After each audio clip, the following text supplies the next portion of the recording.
Olá meninos e meninas que leem, eu sou o Tico Varpelli, este é o canal Menino que Lê. E hoje vamos tratar de um assunto de extrema importância, principalmente em relação a esse nosso cotidiano de falta de empatia, de pessoas desrespeitando as opiniões dos outros e pessoas que usam a opinião para agredir o outro. E nós vamos aproveitar para linkar tudo isso com um livro que eu li no final do ano passado que eu acho extremamente importante, que é o Ninguém Nasce Herói, do Eric Novello, que eu recebi de parceria com a Companhia das Letras. Antes de começar esse vídeo eu vou pedir para vocês que aqui embaixo no canal tem um botãozinho vermelho de inscrição para você se inscrever no canal. Do lado dele tem um sininho que você pode também apertar para receber todas as notificações. Na década de 60, o professor Ron Jones, que mora na Califórnia, ele estava ensinando totalitarismo para os alunos. E os alunos meio que desrespeitavam a importância de se aprender uma disciplina como essa.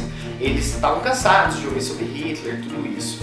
O Ron Jones decidiu então fazer um experimento, que era um experimento que contrariava essa noção que eles tinham de que o totalitarismo era uma coisa que tinha acabado. Ele pegou esses alunos e deu a eles algumas noções, que eram noções do totalitarismo em si. E esses meninos, com o passar das aulas, começaram a se tornar obcecados pela onda, que era o movimento que ele havia criado para que eles se sentissem como um grupo. Eles começaram a iniciar mais pessoas, o grupo que tinha 30 pessoas passou para 50, e aí passou para 100, e aí um dia um menino construiu uma bomba caseira em casa e perdeu os dedos, e aí ele percebeu que ele estava indo longe demais. Esse experimento trouxe muitos problemas na época, e ele foi retratado num filme alemão há alguns anos atrás, em 2009, e é muito importante a gente entender que esse filme continua atual, porque a gente está passando por situações muito parecidas no Brasil, porque esse livro, O Ninguém Nasce Herói, vai tratar de um Brasil nos tempos atuais que foi dominado por um fundamentalista religioso, uma coisa que não está muito longe da gente se a gente for parar para pensar. E o livro ele tem um protagonista que é o Chuvisco,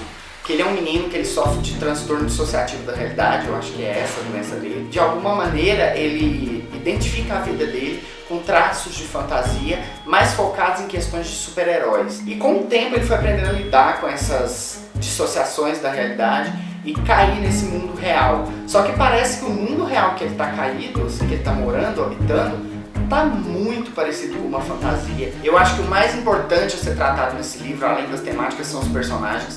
São personagens profundos e a história gira em torno deles, não o contrário. Eles, de certa forma, se aprofundam na decorrer da narrativa. Vão representando essas inseguranças, essas lutas das minorias por serem reconhecidas, por terem respeito. Ninguém precisa aceitar nada, mas o básico, que é o respeito, ele precisa ser dedicado a qualquer pessoa, independente de sua cor, classe social, credo. Então o livro ele traz essa discussão. Nós temos personagens aqui que são bissexuais, que são gays, que são negros, que são abordados pela polícia simplesmente por causa da cor da pele dele. É um futuro um pouco irracional, um lugar onde as pessoas elas já não têm mais aquela tranquilidade da vida. Elas vivem assim com medo de que no dia seguinte um grupo de extremistas entre na sua casa e te mate simplesmente porque você não tem aquela padrão normal, assim, de se viver naquela sociedade. Eu estava muito empolgado para ler esse livro, eu cheguei a mandar um e-mail para a Companhia das Letras pedindo e eles acabaram me mandando, assim, não sei se foi porque eu pedi, não sei se foi porque já estava planejado. E no começo eu confesso que eu fiquei meio parado porque além de estar numa ressaca literária absurda, eu estava com dificuldade de acompanhar essa história dele. Eu li que os livros dele, que são Neon Azul e Exorcismo de Demônios e uma Dose de Blues, se eu não me engano, são livros que trazem uma pegada mais surrealista, mais fantasiosa. E esse livro aqui, ele é muito pé no chão, assim.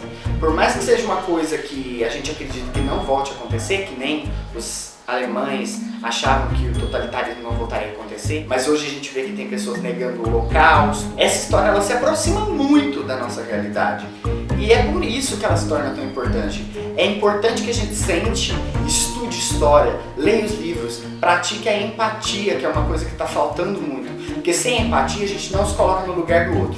Quando a gente não se coloca no lugar do outro, a gente não tem a base necessária para sentir que aquela pessoa sofre, que aquela pessoa é humana, tanto quanto você. E aí começam os genocídios, as chacinas, os assassinatos, as mortes. E principalmente uma coisa que envolve tudo isso, que são as ditaduras. O livro ele é muito bom, a história ela não tem um ápice, um final, sabe, tipo de filme blockbuster norte-americano, mas ela encerra essa história assim com um pouquinho de dor, né, de você olhar e ver que o finalzinho dela poderia ser diferente. Eu chego a dizer que eu adoraria que o autor tivesse terminado a história um capítulo antes, deixando aquela sensação de incompletude. E eu ia ficar muito feliz se tivesse terminado ali e a gente ficar com essa missão de preencher essas lacunas, de completar. Mas ele encerrou a história de uma forma boa e interessante, e é realmente uma coisa que eu acho que todo mundo deveria ter acesso, porque a gente precisa saber que quando a gente chegar numa urna